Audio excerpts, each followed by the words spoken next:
Welcome to Chillin' 101. We hope this video helps.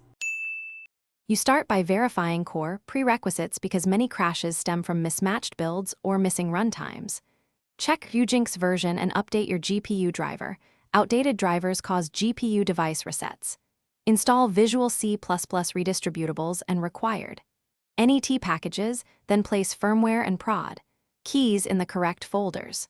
Once done, relaunch Ryujinx and run a simple game to see if the crash persists. If it crashes immediately, note the error message for targeted troubleshooting.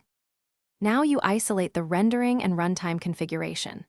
Start by toggling Vulkan versus OpenGL.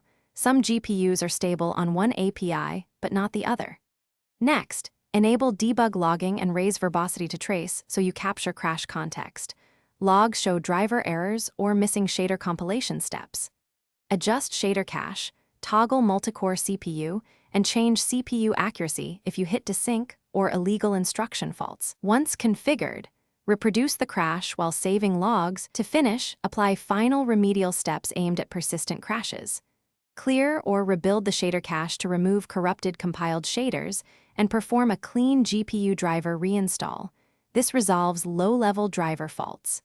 If issues continue, test using another firmware dump or create a fresh Ryujinx profile to rule out config corruption.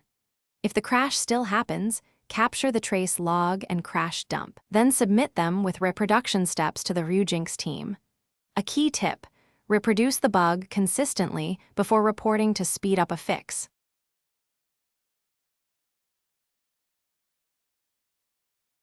Thanks for watching.